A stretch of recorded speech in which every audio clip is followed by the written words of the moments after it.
అందరికీ నమస్కారం. ఈరోజు మా అధినేత వైఎస్ఆర్సీపీ లీడర్ వైఎస్ జగన్మోహన్ రెడ్డి గారు మేనిఫెస్టోని రిలీజ్ చేయడం జరిగింది. ఇన్ఫ్యాక్ట్ ఆ మేనిఫెస్టో మీరందరూ కూడా చూసే ఉంటారు.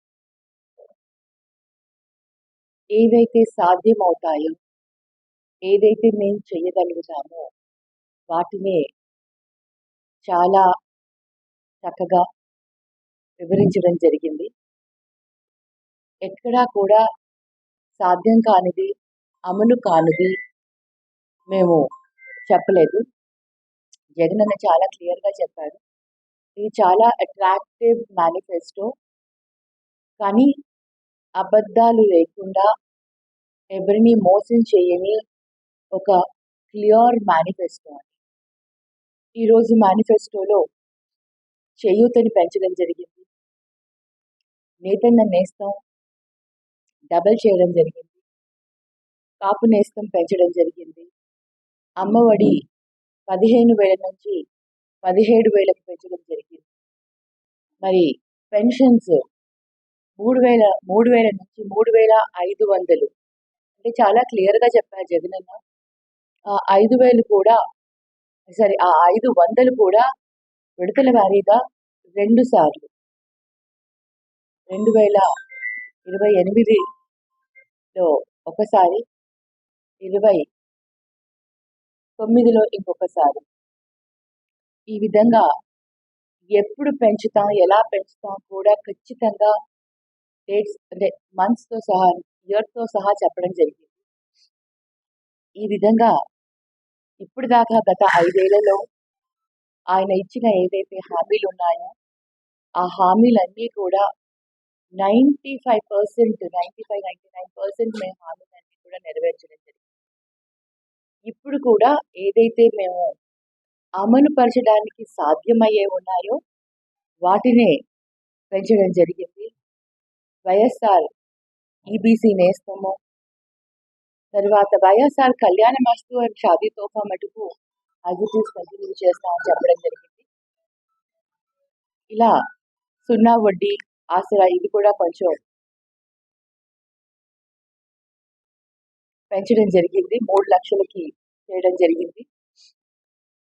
పట్టణాలలో గృహ నిర్మాణాలు ఇంకా ఏవైతే పెండింగ్ ఉన్నాయో వాటన్నిటిని కూడా, అంటే ఏవైతే ఇంకా అందజేయాల్సినవి ఉన్నాయో ఇళ్ల పట్టాల పంపిణీలు కంటిన్యూ చేస్తారన్నారు. నిర్మాణంలో ఇళ్ళని కట్టేందుకు కూడా అది కూడా కంటిన్యూ చేస్తా అన్నారు.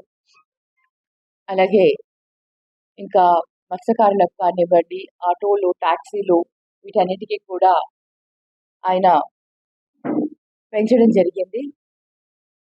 ఈ విధంగా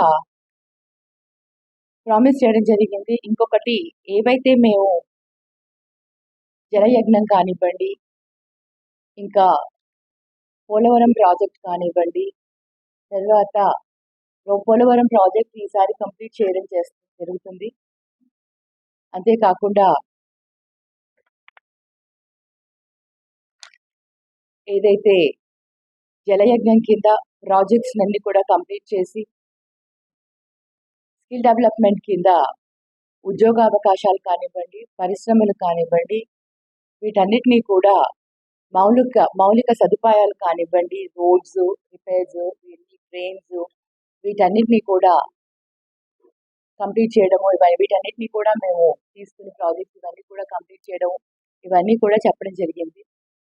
రాజధాని విషయంలో ఇప్పటికీ కూడా అదే విధంగా కట్టుబడి ఉన్నాము. మళ్ళీ విశాఖను ఎగ్జిక్యూటివ్ క్యాపిటల్గా, అమరావతిని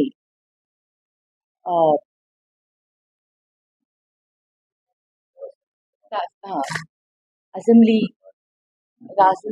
రాజధానిగా, అలాగే కర్నూలుని న్యాయ రాజధానిగా అదే విధంగా కంటిన్యూ చేస్తాము. మళ్ళీ ఏవైతే పెండింగ్లో ఉన్న ప్రాజెక్ట్స్ అన్నీ కూడా కంప్లీట్ చేస్తామని కూడా చెప్పడం జరిగింది. ఈ విధంగా సుపరిపాలన అందిస్తాము. ప్రతి ఒక్కరికి కూడా ఏది సాధ్యమో వాటన్నిటినీ కూడా మేము అమలుపరుచుకుంటూ వస్తామని చెప్పడం జరిగింది.